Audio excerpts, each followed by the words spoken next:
Selamat datang di channel ini. Pada video kali ini, saya akan membahas tentang mata pelajaran sejarah Indonesia. Sebelum itu, saya akan memperkenalkan diri saya. Nama saya Ferdi Kurniawan dari kelas 12 IPA 2, nomor absen 14, dan saya bersekolah di SMA 4 Surabaya. Pada kali ini, saya akan membahas tentang Orde Baru. Orde Baru merupakan masa pemerintahan Presiden Soeharto di Indonesia yang mulai pada tahun 1965 sampai 1998. Orde Baru menggantikan Orde Lama yang merupakan pemerintahan Presiden Soekarno. Awal berdirinya pemerintahan Orde Baru dilatar belakangnya beberapa peristiwa seperti pasca peristiwa G30 PKI dan inflasi mencapai 600%.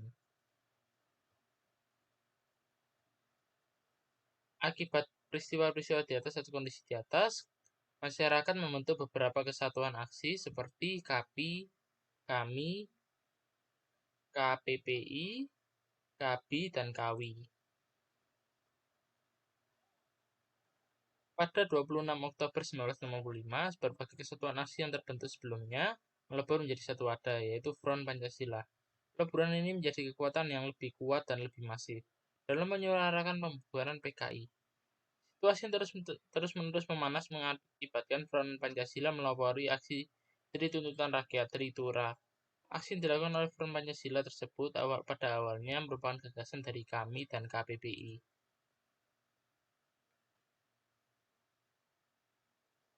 Isi dari Tritura adalah sebagai berikut. Bubarkan PKI beserta ormas-ormasnya, perombakan dan pembersihan unsur-unsur PKI dari Kabinet Dwikora, dan turunkan harga kebutuhan pokok dan perbaikan ekonomi. Tritura yang disampaikan kepada pemerintah tidak dipenuhi ataupun direspon oleh Presiden Soekarno. Akibatnya, aksi unjuk rasa semakin gencar dilakukan. Gelombang unjuk rasa yang terus menjalar mengakibatkan bentrokan pada pasukan Cakrawirawa dan masa aksi. Pada 24 Februari 1966, bentrokan tersebut mengakibatkan insiden berdarah yang menimbulkan jatuh korban salah satu mahasiswa Universitas Indonesia, yaitu Arif Rahman Hakim. Insiden berdarah tersebut menyebabkan situasi nasional semakin tidak kondusif. Pada 1966, 3 perwira tinggi Angkatan Darat, yaitu Majen Basuki Rahmat, Brigjen M. Yusuf, dan Brigjen Amir Mahmud meyakinkan Presiden Soekarno bahwa ABRI, khususnya Angkatan Darat, siap mengatasi segala situasi yang terjadi. Pertemuan Presiden Soekarno dengan ketiga perwira tinggi Angkatan Darat tersebut melahirkan sebuah surat yang berisi perintah kepada Letjen Soeharto untuk memulihkan keadaan dan kewibawaan pemerintah. Surat pemerintah tersebut ditandatangani oleh Presiden Soekarno pada 11 Maret 1966 sehingga dikenal dengan Surat Perintah 11 Maret Super Semar. Ini gambarnya.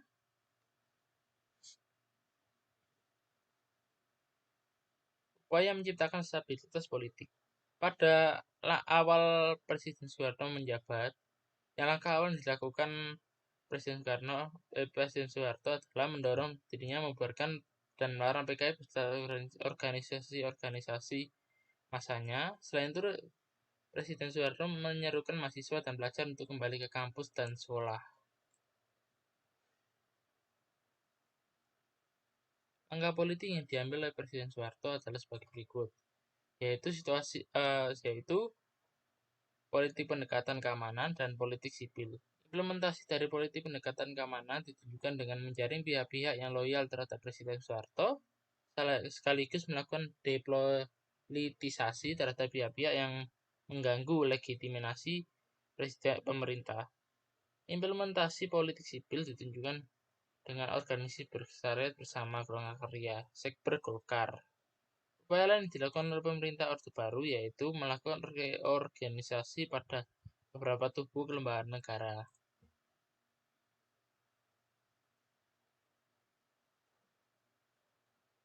Pelaksanaan pemilihan umum pada Orde Baru.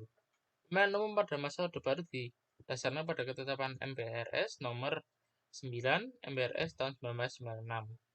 Pada awalnya, pelaksanaan pemilu pemerintah Orde Baru akan diselenggarakan pada tahun 1968.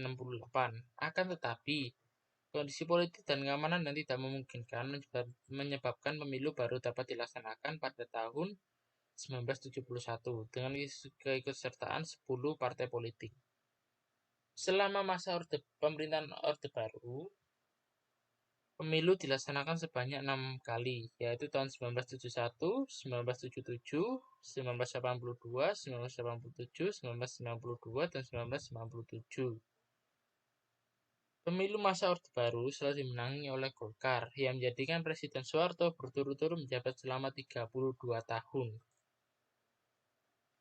Dan ini adalah partai-partai yang mengikuti pemilu pada pertama kali. Partai Katolik, Partai Syarikat Islam Indonesia, dan lain-lainnya. Fusi partai. Fusi atau penggabungan partai merupakan kebijakan politik pemerintah Orde Baru yang dicanangkan oleh pemerintah menjelang pemilu tahun 1997. Kebijakan ini didasari anggapan bahwa banyaknya partai akan memicu persaingan antar parpol, sekaligus persaingan dalam tubuh internal parpol, sehingga mengganggu stabilitas pemerintahan. Implementasi dari fusi partai ditunjukkan dengan membentuk dua partai baru, yaitu Partai Persatuan Pembangunan atau P3 dan Partai Demokrasi Indonesia atau PDI.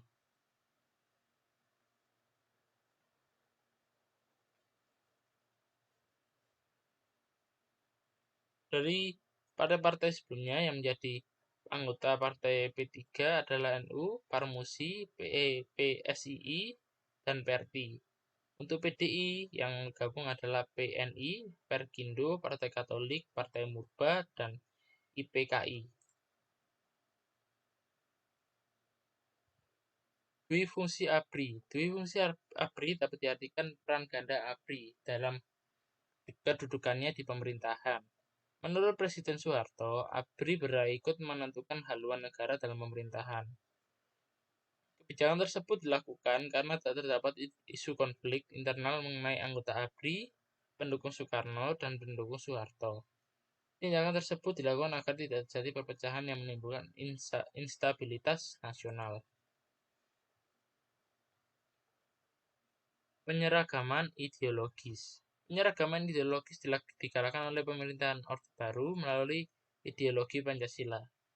Upaya penyeragaman ideologis dilakukan dengan kegiatan penataran pedoman penghayatan, pengamalan, dan Pancasila atau P4 yang dikoordinasi oleh Badan Pembinaan Pendidikan Pelaksanaan P4 atau BP7.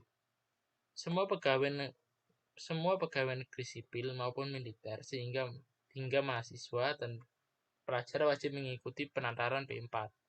Penataran P4 bertujuan membentuk pemahaman yang sama mengenai demokrasi Pancasila menurut pandangan pemerintah Orde Baru. Kebijakan tersebut berakibat pada pertumbuhan opini publik untuk mendukung pemerintahan. Selain itu, setiap organisasi politik wajib menerima asas tunggal Pancasila dalam segala kegiatan. Pemberlakuan NKK atau BKK. Pasca peristiwa Malapetaka 15 Januari atau Malari tahun 1974, implementasi penciptaan stabilitas politik di perguruan tinggi dicanangkan melalui serangkaian kebijakan regulasi. Bentuk kebijakan tersebut diwujudkan dalam normalisasi kehidupan kampus atau NKK dan lahirnya Badan Koordinasi Kemahasiswaan atau BKK. Kebijakan NKK atau BKK menuai pro dan kontra, sehingga pada awalnya BKK atau NKK digunakan untuk meredam gerakan mahasiswa sebagai pemegang kontrol sosial, justru menjadikan aksi-aksi mahasiswa lebih kritis. Integrasi Timur Timur. Timur Timur adalah sebuah wilayah bekas koloni Portugal yang dianeksasi oleh militer Indonesia menjadi sebuah provinsi di Indonesia antara 17 Juli 1917 sampai resminya pada 19 Oktober 1999. Terbelakang. Percaturan politik dunia dalam Perang Dingin antara blok Barat, Amerika Serikat, dan blok Timur Uni Soviet memengaruhi perkembangan geopolitik di Asia Tenggara. Kemenangan Blok Timur di Vietnam menimbulkan kekhawatiran Blok Barat terkait kemungkinan jatuhnya kawasan Asia Tenggara ke tangan komunis. Kekhawatiran serupa juga dirasakan oleh para elit politik di Indonesia. Pemerintah Portugis memberikan kebebasan bagi rakyat Timur Timur dengan mencanangkan dekolonisasi. Kondisi itu dimanfaatkan oleh tiga partai politik besar Timur Timur, yaitu UDT, Fertilin, dan Apodeti.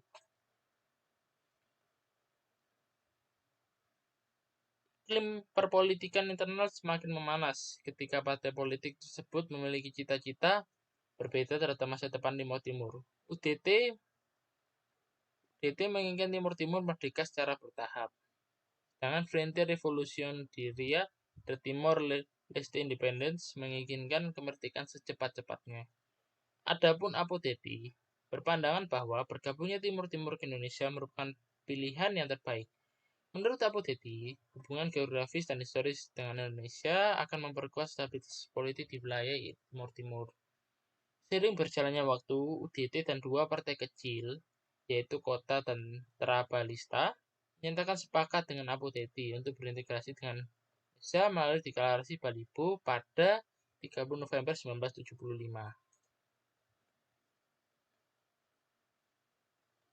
Proses pengintegrasian Timur Timur ke Indonesia. Situasi internal Timur Timur ditanggapi oleh pemerintah Indonesia yang khawatir apabila komunisme menyebar di Timur Timur dan merembet ke wilayah Indonesia. Kekhawatiran tersebut menyebabkan pemerintah Indonesia menyatakan bersedia mendukung perjuangan Apodeti untuk mengintegrasikan Timur Timur ke wilayah Republik Indonesia. Sikap pemerintah tersebut ternyata didukung secara diam-diam oleh Amerika Serikat dan Australia. Proses pengintegrasian Timur Timur Indonesia dilakukan melalui operasi keamanan dengan nama Operasi Seroja. Selain itu, pemerintah Indonesia mengeluarkan Undang-Undang Nomor 7 Tahun 1976 tentang pengesahan Timur Timur yang berintegrasi ke Negara Kesatuan Republik Indonesia (NKRI). Untuk memperkuat pengesahan tersebut, pemerintah Indonesia menerbitkan Ketetapan MPR Nomor 4 MPR tahun 1974.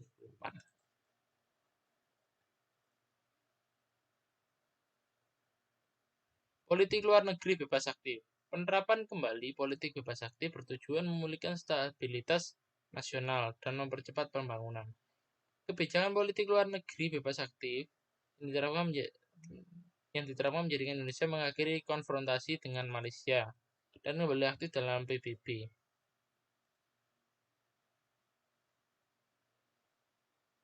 Terakhirnya konfrontasi dengan Malaysia. Upaya mengakhiri konfrontasi dengan Malaysia sebenarnya sudah dilakukan secara diam-diam oleh sebagian anggota Angkatan Dasar sebelum pemerintah Orde Baru berkuasa. Upaya tersebut dilakukan karena dalam tubuh AD terdapat beberapa anggota yang tidak sejalan dengan pemikiran Presiden Soekarno mengenai konfrontasi dengan Malaysia. Pada tahun 1964, Letjen Ahmad Yani bertemu dengan para perwira Kostrad dan menceritakan kekhawatirannya terhadap gerakan konfrontasi terhadap Malaysia. Dalam pandangan Letjen Ahmad Yani, dirinya tidak rela apabila pasukan elit resimen para komando Angkatan Darat (RPKAD) dilibatkan dalam konfrontasi yang dilakukan oleh Kabinet Bikora. Menanggapi hal tersebut, seorang perwira staf Intel dan Operasi Khusus di Kostrad, yaitu Letnan Kolonel Ali Murtopo, menyatakan ketersediaannya untuk melaksanakan tugas mengakhiri rencana konfrontasi. Pelaksanaan misi rahasia Angkatan Darat. Dalam melaksanakan tugas tersebut, Ali Murtopo melibatkan beberapa pihak seperti Benny Murdani dan Aloysius Sugiono. Selain itu, Ali Murtopo melibatkan mantan petinggi Permesta Sulawesi Utara seperti Larry Sumendap, Daan J. Mogot, W.L. Persik, Jan Wallandau, dan Vence Sumual, serta Des Alwi sebagai seorang yang pernah terlibat dalam PRRI, Permesta di luar negeri. Mereka secara diam-diam melakukan kontak dengan pihak Malaysia untuk menundingkan perdamaian. Melalui berbagai upaya tersebut, Malaysia bersedia mengatur pembebasan anggota ABRI dan sukarelawan yang sebelumnya ditangkap. Peran Orde Baru dalam konfrontasi dengan Malaysia.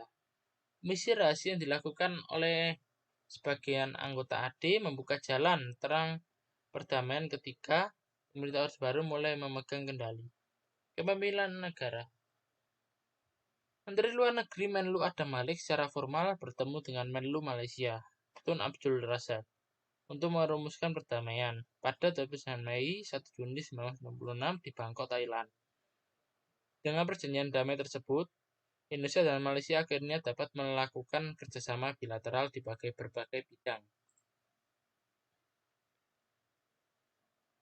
Kembali menjadi anggota PBB. Pada masa kepemimpinan Presiden Soeharto, Indonesia pernah menyatakan keluar dari keanggotaan PBB. Pernyataan tersebut dilatar belakangi oleh diterimanya Malaysia sebagai anggota Dewan Keamanan Tidak Tetap PBB pada tahun 1965. Kondisi tersebut menandai kerenggangan hubungan Indonesia dengan negara-negara Barat. Pada masa Orde Presiden Soekarno, berupaya menegakkan kembali prinsip politik bebas aktif.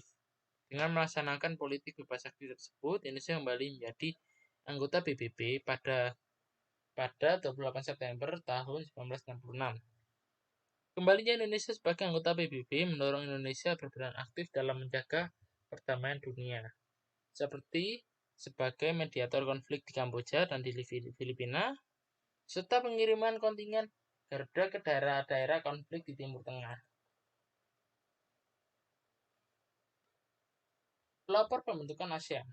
Pembentukan ASEAN tidak lepas dari dinamika politik di kawasan Asia Tenggara pada masa Perang Dingin. Saat itu kawasan Asia Tenggara menjadi perebutan pengaruh ideologi antara blok Barat dan blok Timur. Untuk menjaga stabilitas kawasan dan berdampak positif bagi negara, beberapa organisasi dibentuk seperti Southeast Treaty Organization atau SEATO, Association of Southeast Asia atau ASA, dan Malaysia, Filipina, Indonesia atau MAPILINDO. Dalam penerapannya, organisasi-organisasi tersebut belum mampu menciptakan cita-cita yang diharapkan. Menyadari pentingnya kerjasama untuk menciptakan stabilitas di kawasan Asia Tenggara, pada 8 Agustus tahun 1967, 5 negara yang terdiri atas Indonesia, Malaysia, Filipina, Singapura, dan Thailand mengadakan pertemuan di Bangkok, Thailand. Pertemuan tersebut berhasil menyepakati pembentukan organisasi yang mampu mempererat kerjasama dan hubungan antar negara. Dengan demikian lahirlah ASEAN yang ditandai dengan Deklarasi Bangkok atau Deklarasi ASEAN. Rehabilitas ekonomi. Kondisi perekonomian yang terpuruk pada masa pemerintahan sebelumnya mendorong pemerintah Orde Baru berupaya memulihkan keadaan. Inflasi yang memuncak dan utang luar negeri menjadi permasalahan ekonomi yang harus segera dipulihkan oleh pemerintahan Orde Baru. Upaya pemulihan tersebut diperlukan untuk melaksanakan pembangunan demi kesejahteraan rakyat. Oleh karena itu, pemerintah Orde Baru melaksanakan kebijakan rehabilitas ekonomi. Program rehabilitas ekonomi tersebut dicanangkan berdasarkan ketetapan MPRS tahun 1966 tentang pembaruan kebijakan landasan ekonomi keuangan dan pembangunan. Implementasi rehabilitasi ekonomi masa Orde Baru dilakukan melalui kerjasama dengan negara lain dan pemberlakuan kebijakan ekonomi yang dilaksanakan dalam negeri. Untuk merealisasikan upaya-upaya tersebut, pemerintah Orde Baru menyusun anggaran pendapatan belanja negara atau APBN secara efektif.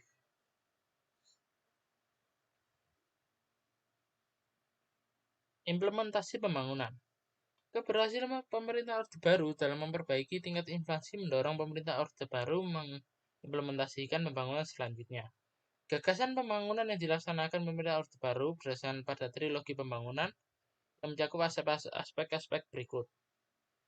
Stabilitas nasional yang sehat dan dinamis, pertumbuhan ekonomi yang cukup tinggi, dan pemerataan pembangunan dan hasil-hasilnya menurut terciptanya keadilan sosial bagi seluruh rakyat Indonesia. Selain berdasarkan pada 3 trilogi pembangunan, implementasi kebijakan pembangunan direncanakan dalam program pembangunan jangka pendek dan pembangunan jangka panjang. Penerapan program pembangunan jangka pendek dicanangkan dalam rencana pembangunan 5 tahun atau repelita yang diwujudkan melalui pembangunan 5 tahun atau pelita.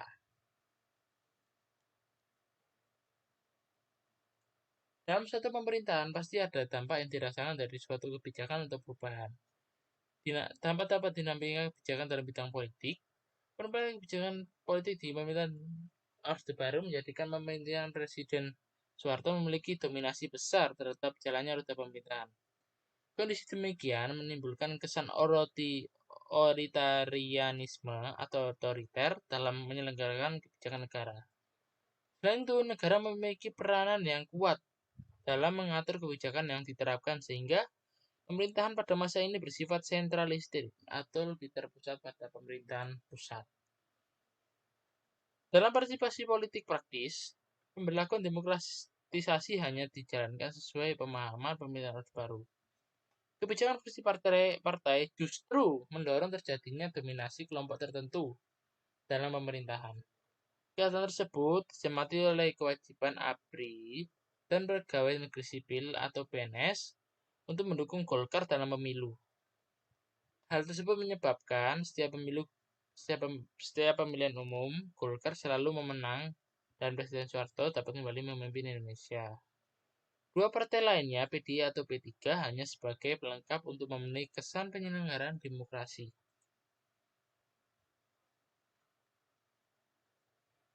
Dampak dinamika kebijakan dalam bidang ekonomi. Seiring mulai membaiknya stabilitas nasional, pemerintah Orde Baru mencanangkan kebijakan di berbagai bidang, termasuk ekonomi, yang berdampak terhadap kehidupan masyarakat. Pada awal pemerintahannya, Orde Baru telah melakukan berbagai upaya seperti rehabilitasi ekonomi dan pembangunan berkelanjutan.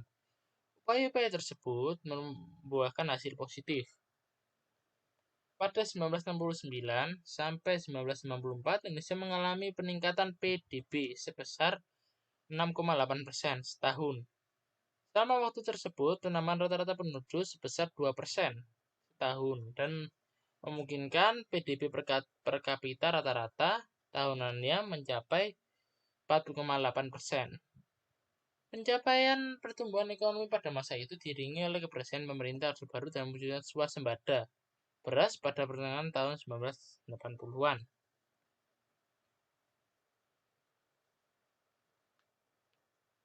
Dalam suatu pemerintahan pasti tidak lepas dari adanya penolakan dari suatu kebijakan ataupun suatu peraturan. Aksi-aksi demonstrasi pada pemerintah Orde Baru diantaranya peristiwa Malari tahun 1974, peristiwa Tanjung Priuk tahun 1984, dan peristiwa Warsiti tahun 1989, dan terakhir tragedi Trisakti tahun 1998. Sekian, terima kasih untuk video kali ini. Semoga bermanfaat. Sampai jumpa di video selanjutnya.